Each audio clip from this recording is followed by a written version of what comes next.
I'm joined by the lovely Will on today's show, and we are going to be talking about what it means to be working as a doctor and what our relationships look like a lot of the time with the doctors that we see and other healthcare professionals, and maybe how that is changing a little bit at the moment. But first of all, I really just want to introduce Will. Welcome to Bringing It Black.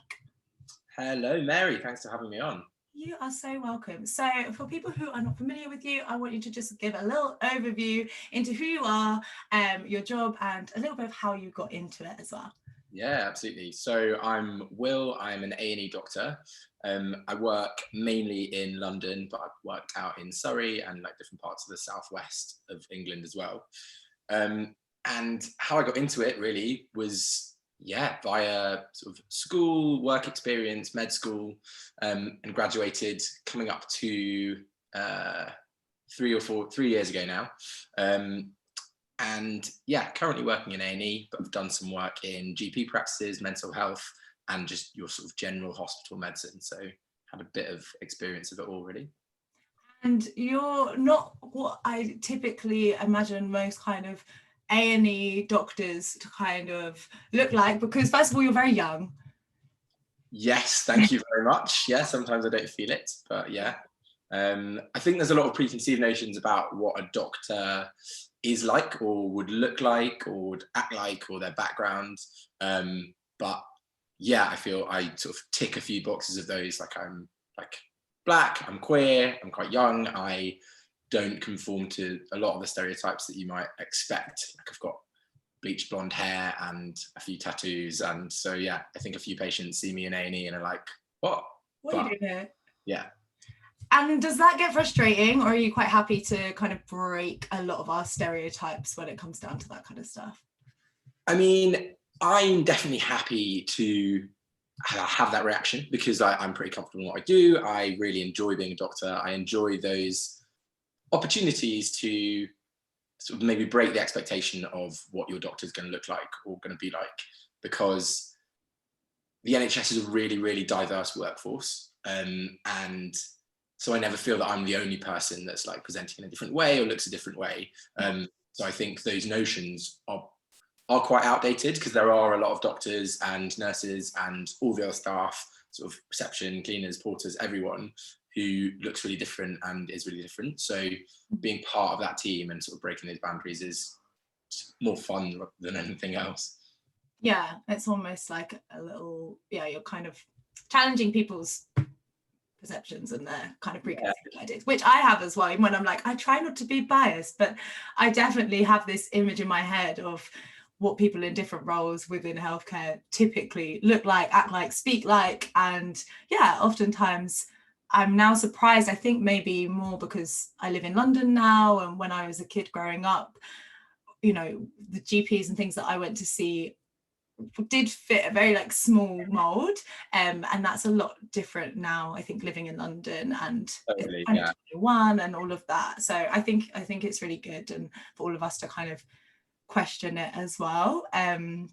So yeah, I think it's important. I imagine you get this question a lot, but it would just be good to know, what was your kind of like motivation for going into this profession? And like, was there one moment, you know, during your childhood or teenage years where you're like, yes, this is what I want to do? Because it's obviously a huge commitment in terms of studying and training. But yeah, what was the kind of motivation behind it? Yeah, I unfortunately didn't have one of those sort of like fairy tale light bulb moments where I was like, I don't know, like saw someone in the street and they got saved by a paramedic and I was like, that's what I want to do. Yeah.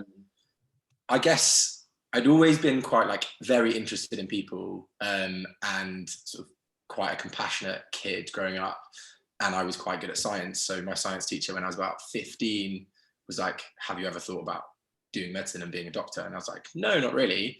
And he was like, well, go away and think about it. So I like sort of got in my head, and then the more doctors I spoke to and like people at med school, I sort of figured it was the thing for me.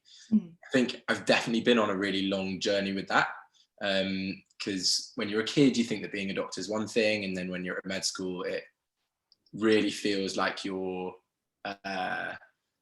just going through the motions a lot and you're not getting to where you want to be. But since I've started working, you get that rewarding side of it, the like because I'm like not hugely academic, I'm not super interested in like finding the next cure for cancer or like doing some really complicated surgery. Yeah. The bits of medicine that I like, the bits of the job that I like are those like making a small difference to someone's day or life in like how you help them with like in their healthcare journey. Those moments, if you've like made someone's day slightly better in A&E, or you've had a good interaction with them in the GP like practice in your appointment, and you know that that person is like happy with the care they've received, like that's what I get the sort of rush from, I guess. Yeah, that makes a lot of sense. And like you said, kind of you were compassionate as a kid anyway, that obviously comes naturally to you.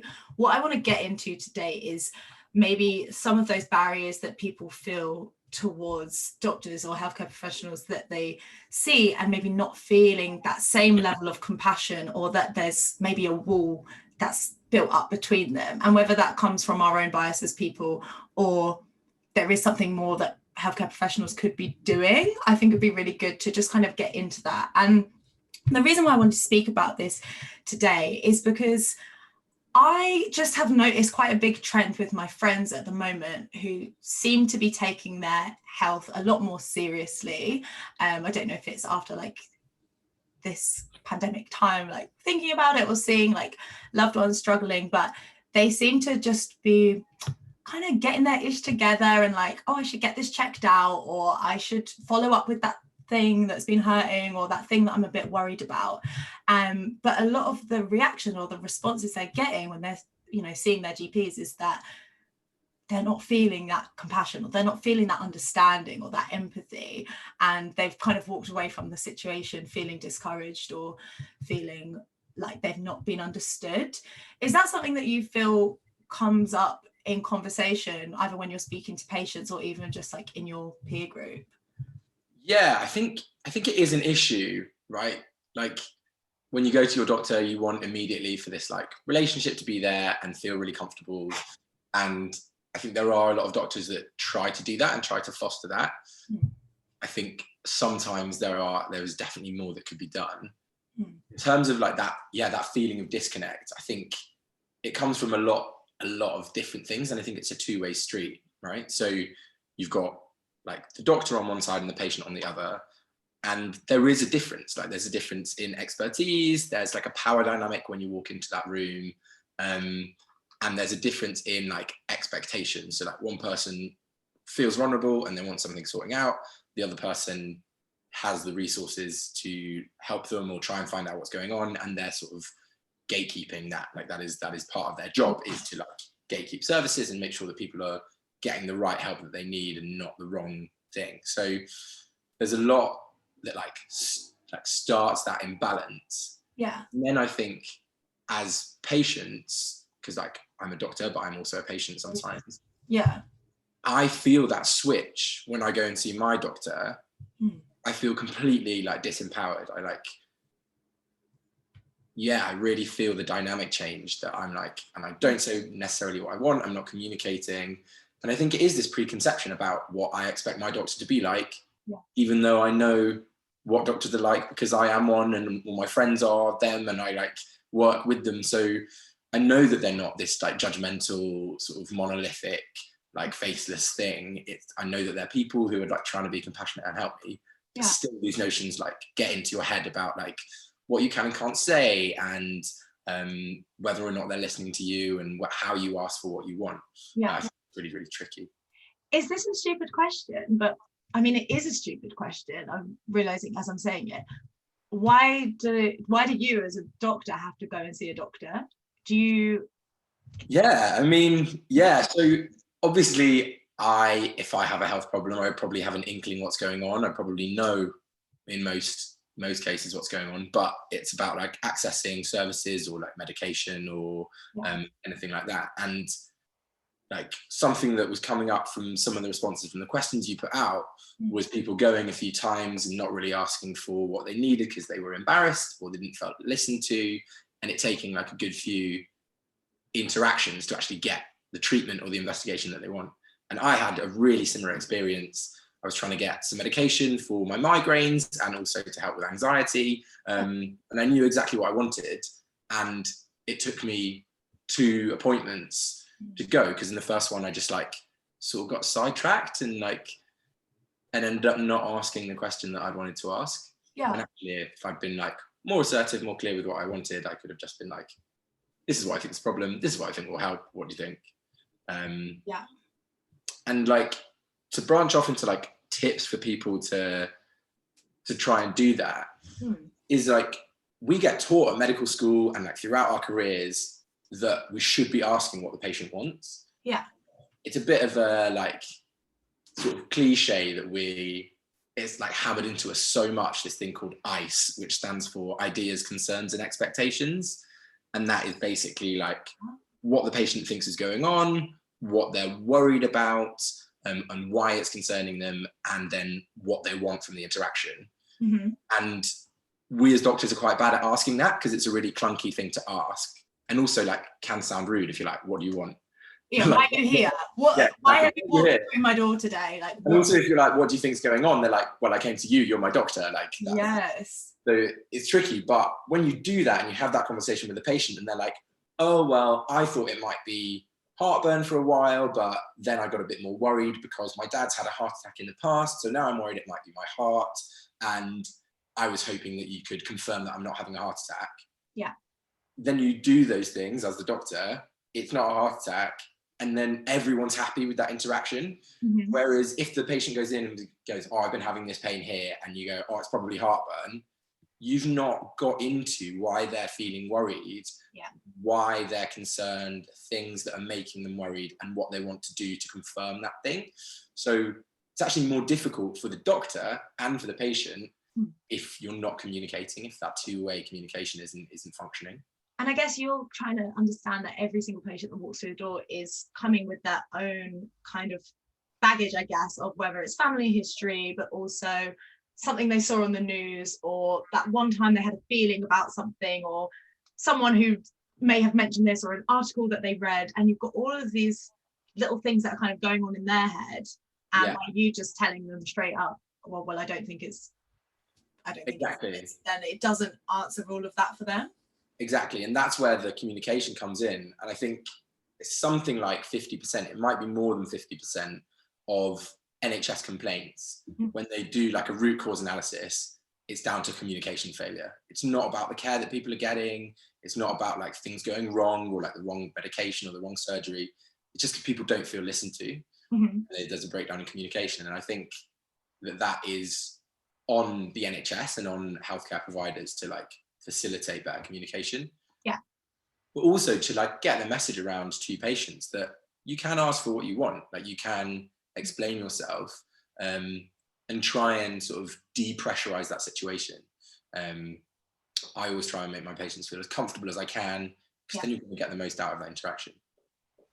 Definitely, that's so interesting, and like so much I think I hadn't thought about before, in terms of the communication actually works both ways. So as a patient, you do have a responsibility to go in and tell them what's up, but your doctor as well has the responsibility to make you feel comfortable, to give you that space where you can explain it without like fear of judgment or anything. I want to get into some of the responses that we've had. So I did ask on Instagram how people felt around going to their doctors and speaking honestly and openly to their doctors. And I was surprised. I said, are you honest when you go to the doctor? So I'm talking about actually telling them maybe how much you drink, if you smoke, do you take drugs, like your sexual, history, your lifestyle, anything like that, or even like what's going on with you. 40% of people said, yes, I am truthful. And 60% of people that answered says, no, I hold back and I don't tell the truth. To me, that is such a huge number of people. And I kind of thought, maybe I'm in the minority here, because I know I will bend the truth, and I know I'll just take my numbers down a little bit. That will help everybody. Even if the doctor asked me, do you sunbathe? I'd be like, not really. And then I would leave the appointment to go and sit in the park and sunbathe. Right. But I just assumed everyone else was a lot more honest. And so I thought that was very interesting. I think one of the common things that came up was the feeling of being judged when they get there. And I think that's why I'm so happy to be speaking to you, because I think if I walked in to my doctor's and saw you, I'd immediately just feel at ease, because you are Black, because you are young, because I can just, it's almost like I feel like we're not on a completely different level, we're not from completely different worlds. Yeah. But you're not always going to be so lucky, and I guess you can't always rely on that, because if I go in and it's a 70-year-old man who is obviously qualified to do this job and is experienced, I don't want to feel like suddenly, oh, I don't want to tell you that I had a one-night stand, because you're going to judge me. Obviously, doctors are human beings. People come with their own bias. In a professional sense, is there anything you can say that just reassures people that they can't actually use anything kind of against you in that way? Yeah, totally. And I think first and foremost, the important thing to like highlight is that it's part of what we sign up to as doctors, that we are non-judgmental, that we don't let anything that is like we're bringing into the room cloud our judgment or like change the way that we treat our patients. So be that sexuality, gender, race, class, drug and alcohol, misuse or dependence, number of sexual partners, like all of those things are like set out in guidelines that we agree to follow in order so that we can be a doctor. So if someone is like repeatedly doing that and repeatedly making people feel a certain way or acting a certain way towards a certain group of people, that could lead to them not being a doctor anymore. So like it's pretty serious. On the point of unconscious bias, I think it's really interesting and really important to raise, because we don't know that we're doing these things. And like I take my own unconscious bias everywhere I go. It's unconscious. That's the point. Like we don't know that we're doing it. So I think it's legitimate to have these concerns, but I think it's also important to bear in mind that that individual, one, they want to help you. So that's their job. Their job is to like give you the best outcome that they can. And two, they have agreed, like they've literally signed up to not judge you on those things. So when that crops up and when they might sort of feel or think a certain way, that judgment, they have to examine it. And I think you'd be surprised. I used to work in a GP practice and I used to work with a big mix. There were quite a few sort of younger, mostly female doctors, and then quite a few sort of older white male doctors. And in break room, we would have some really, really interesting conversations, and they would bring stuff and they'd say, oh, I had this interaction with this person and they told me this and I don't really understand what they were saying. And we ended up having a really, really interesting conversation about pronouns and about transitioning. And one of the older doctors turned around at the end and was like, thank you, I didn't know any of that.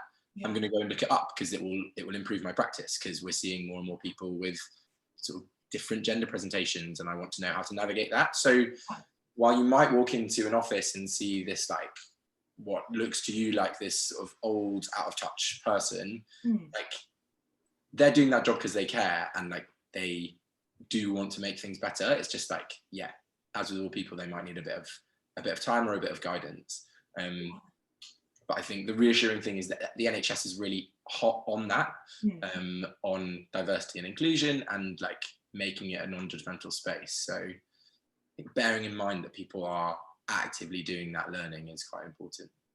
I think that's a really important point as well. And actually people can't help who they are, what they are.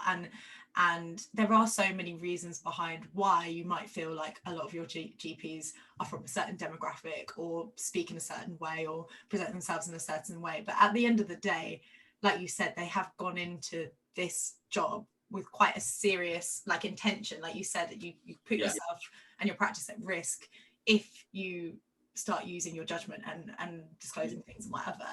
So I think it's a kind of reminder as well that even though they might appear to come with all of this, they are actively trying to educate themselves and be more open. And that's our bias, right? Or the patient's bias in thinking that because this person looks or speaks or sounds a certain way, they're not going to be able to understand me, so they're going to judge me. That is in itself a form of unconscious bias and prejudice. So like I think it's important to be to recognize that and wonder where that concern is coming from. And yeah, I think both sides being aware of it is how you sort of move forwards. Yeah, definitely. So I'm going to get into some of the other kind of responses of why people hold back from their doctor. And someone says it depends on the vibe, depends how they feel as they kind of like walk in the room. And they found that many of the things that have been labelled anxiety have actually turned out to be physical issues. And that has been something that's cropped up a few times, that almost the patient comes in and thinks there's something that's going on physically, and a mental health kind of issue has been put onto it instead. Is that something that you find you're kind of always balancing at the moment? Because obviously the conversation around mental health is a lot more vocal now than it used to be, or especially when I was a kid going to the doctors. But yeah, how do you kind of balance that when people might now have their reservations of like, I don't want you to diagnose me with something around my mental health when actually I believe it to be physical, or vice versa? Yeah, I think, yeah, that's a huge like point of friction in the NHS at the moment.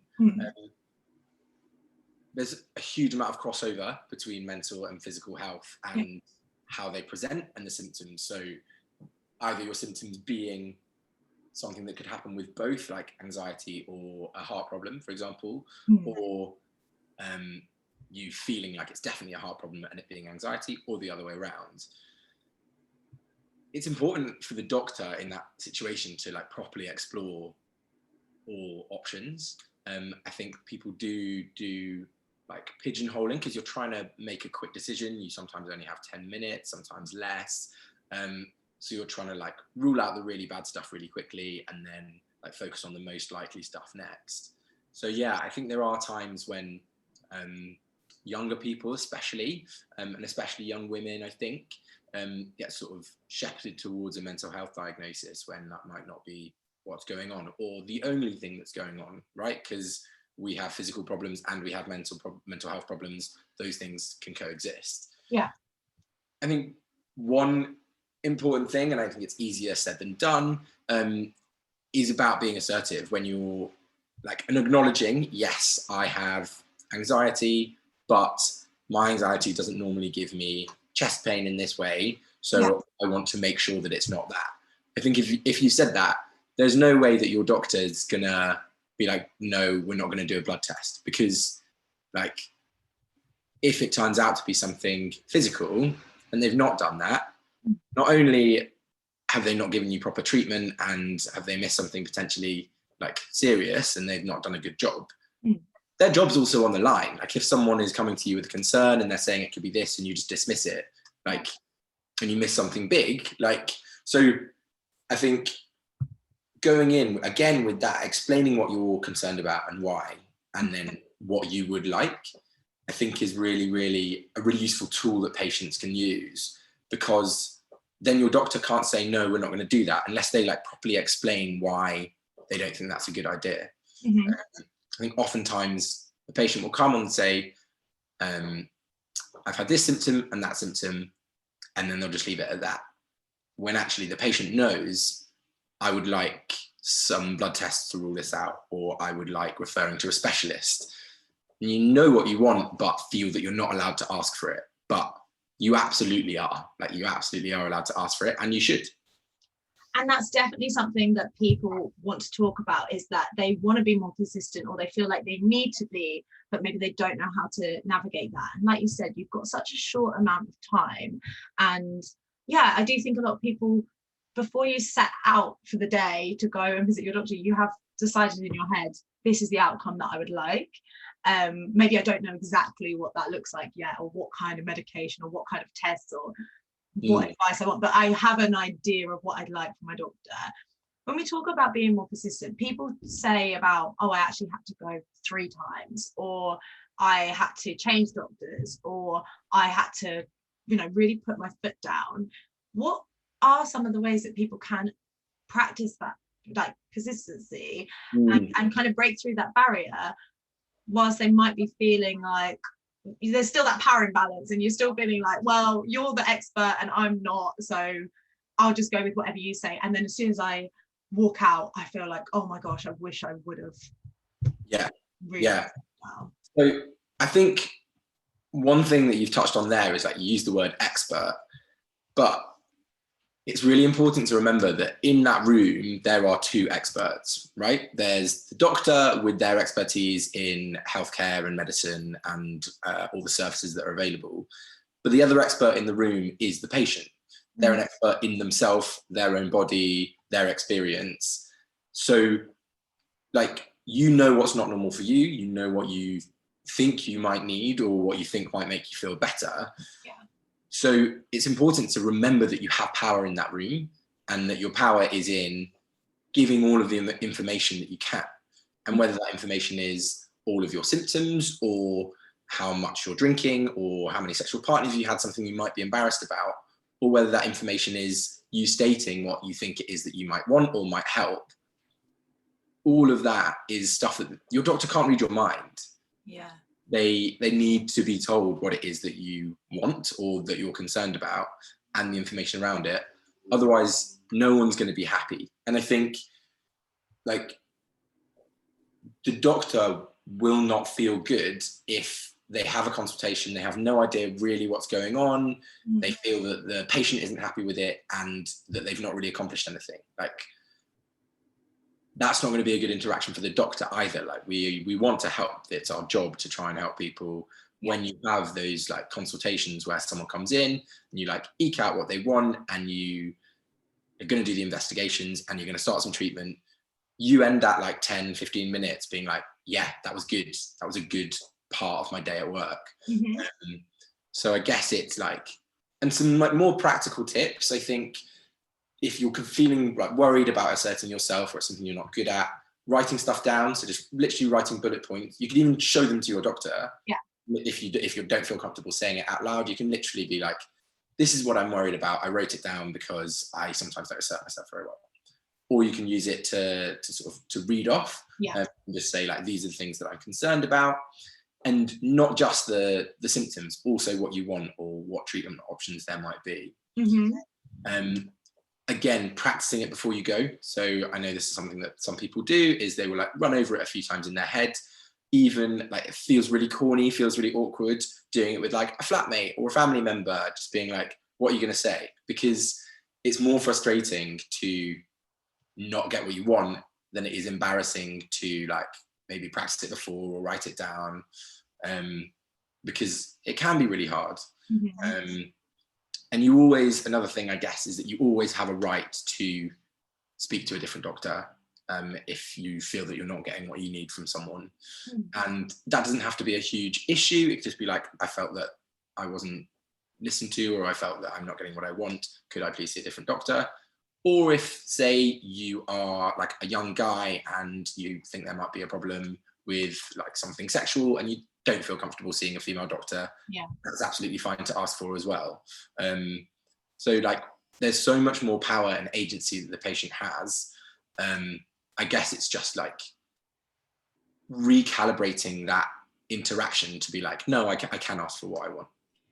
Definitely. And like when you really deep it is an unnatural interaction. Like there are very few times in your life when you sit down with someone that maybe you've never met before and they can look on their computer and kind of see all of your history and you're telling them something that you might feel embarrassed by, worried about, and you're basically just trying to get that across to them whilst also trusting them that they're going to make the right decisions and do the right thing. So I think it's okay to actually recognize that it's weird.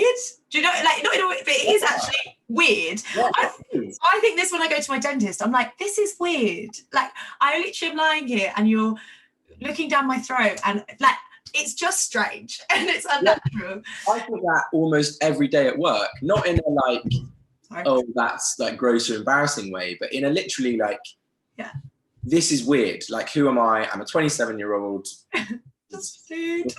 like telling me all about all the most like the deepest stuff like in their life and the stuff that they wouldn't tell like maybe their best friend, and they're just telling me, and I am like giving them advice and supporting them through it. That's a weird interaction. I sometimes feel a bit weird about it because I'm a human being and like it is a weird situation. So I think acknowledging that it is a bit strange, you're not going to make it more awkward. Yeah. Like, it's already an awkward interaction, and you're not going to make it more awkward by like reading off a sheet if that makes you more comfortable, or like handing over a note, because as you say, it's already a really weird interaction. So just take ownership in the fact that it's weird, and even if you have to acknowledge it and be like, I'm really nervous about being here, but here's what I want to say. And yeah, a lot of people have come forward and said, I already have health anxiety and I don't like these situations and I feel uncomfortable, so I just avoid going. And it's like when people avoid looking at their bank account because they know they did some damage over the weekend, so you're like, oh, best if I just don't look, and then what I don't know won't hurt me. But this is why I'm feeling like I need to be speaking about it now, is because I have friends my age who are kind of discovering things that are potentially life-changing.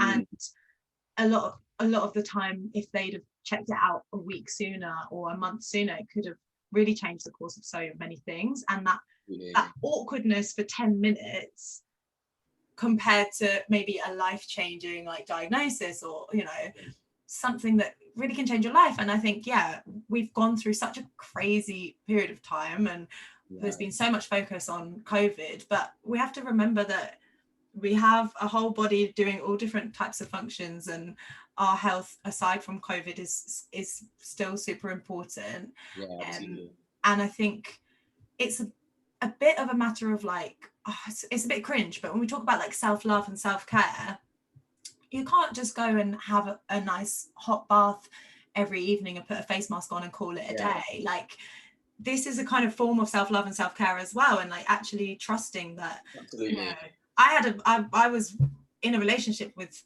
I feel like every relationship I've been with, the guy doesn't like going to the doctors because they think, oh, I know my body best, and I, if there's something wrong, I'll know, and I've read this book or whatever. And there's no shame in being like, this isn't my area of expertise, or like you said, you're a gatekeeper to resources, to access to medicine, and so much more, and not to be taken lightly, I guess. And like the NHS is there, like it's one of the best things about our country. In fact, I think it's the best thing about our country is the NHS. It's there to be used. It's there to help the people of this country get good health outcomes. So like, I guess if stuff's coming up about not wanting to waste time or waste resources, like, you're not doing that. And also, if you have a problem that needs sorting, getting it early, preventing something or catching something before it's got too serious is going to save time and cost down the line. Exactly. So you're actually doing everyone a favor by going early about the little stuff. It's an investment, isn't it? It's like, if I sort it now or get seen to now, rather than months or years down the line. And on the self-care thing, I think a friend of mine was talking about self-care, and his therapist had then said to him, like, yes, self-care is absolutely like really important, but like maybe shift to thinking more about like self-parenting in like a caring way. So like, yes, like having a nice bath, and yes, like having your comfort food, but also eating something healthy when you need to, or booking a doctor's appointment for yourself because actually you need to go, like doing the things that a loving parent would do for you. That's how you like get that balance and that like self-sufficiency, and how you look after yourself, rather than just like this focus on like care and like relaxation and enjoyment, which is super important, but also focusing on like how you actively care for yourself, like the things you do to look after your body and your mind. Definitely. If you were looking after like a 4-year-old kid and they were limping about in pain, you wouldn't brush it to the side and say, hun, let's not waste NHS resources. Like, just go on, you've got work to do, like get through the day. No, you'd immediately think, how can I fix this? And maybe that's something we're just not used to, like looking at ourselves in that way, and we're not used to taking a step back and thinking, oh, actually, would be good for someone else to have a look at this. There's so much more that we can talk about, and so many kind of more talking points that come up, especially that one of like not wanting to cause a fuss and not wanting to waste resources, as well as feeling like other things are being taken into account. Like if someone's overweight, they're feeling like that's always what the outcome is or what the problem is, when they know that it might be something else. And I think those would be really good to get into another time, because there's so much on it, but I wanted to kind of end with just how generally people view healthcare providers, doctors in particular, and especially off the back of like the past 18 months. And I say what I personally feel, and then I'd love to hear like your thoughts, because it really annoys me. Like it makes me mad, because I think it goes across like other key workers as well. And this idea that people are superheroes and people are like saviors or superhuman. And I think this only drives that gap bigger between myself as a patient and you, for example, as the doctor, that yes, oh my gosh, the NHS and everything that you've been through and everything that you've done for people makes you this superhuman. Because I feel like I am walking in with this idea that you can cure and solve anything that I might have. You have the answers immediately, and that you are beyond anything, you know, that makes you a human, you know. Yeah. And yeah, it makes me think you're just completely separate as a person. And like a bit of a tangent, but at the same time, like watching the Olympics, they're talking about a gymnast as if she's superhuman and what she does is out of this world. And then if she comes forward and says, oh, well, actually, my mental health is really bad, I can't compete, people are like, well, how can this be? Because you're in another league to us, you're different to us, you're and how do you feel like that has any kind of effect on how you work as a professional and then as a human being as well? Because you are a person that goes to work in the same way that someone goes to work in a cafe or goes to work in a bank. And I think those are really interesting examples to choose, right? Because the NHS is like, it's a public facing role. It's almost a service job. Like people are asking for a product, like, or a service, and you are providing it to them. So they like have an expectation that they'll get what they want. And I think, the gap exists because one of the things that we've spoken about in that like difference in like education and expertise and knowledge. But then also there is this other side to it that's definitely become a lot more stark in the pandemic. Like key workers were the only people that were like actually leaving the house to go to work. And so suddenly there's this like, oh, well, it's okay for them to, I don't know, be exposed to this thing, or like they're like choosing to put themselves on the line, which like is true, that holds some weight, but like does create this like cognitive distance between like two groups of people. And I think without getting too political, I think that can be quite an effective tool to, like, if you build someone up and say they're a hero and that they're doing it because of the goodness of their heart and they're doing it because like they are a superhero, then you don't have to put that much focus on actually protecting them or paying them what they should be paid, or like preventing a situation that has like got them into having to put their lives on the line. So I think it's at the end of the day, no one would make that choice. You know, it's not out of choice, out of like necessity, and it just so happens. It is my job. Like at the end of the day, so like I go to work and I do that, and that is part of the job. But like jobs take a toll, and I think what we will probably be looking at, and this is like a huge topic to get into, but over the next few years, we'll be looking at a bit of a crisis in the NHS with people leaving, people taking time out, and because everyone, like not just doctors, nurses and key workers, like we've all lived through a really big trauma. And being at the sort of like cutting edge of that, like in the hospitals, was a really traumatic experience. I had to take some time off work for a few weeks because I was struggling. I was really struggling. And I think that's a conversation that is starting to come out, and it's something that we will see a lot more of. But I think a takeaway is to keep in mind that actually like cuts across all of this about like feeling awkward with your doctor or feeling you're not getting what you want, and also feeling that distance in all those different ways, is that like they're a human being at the end of the day. So they will understand you on a human level, that they can connect to you on a human level. So like trying to break down those barriers, trying to see them as more human so that your interactions with them are kinder, and also to recognize that they are just like you, they're a human like you. So that judgment, that embarrassment, those things are like,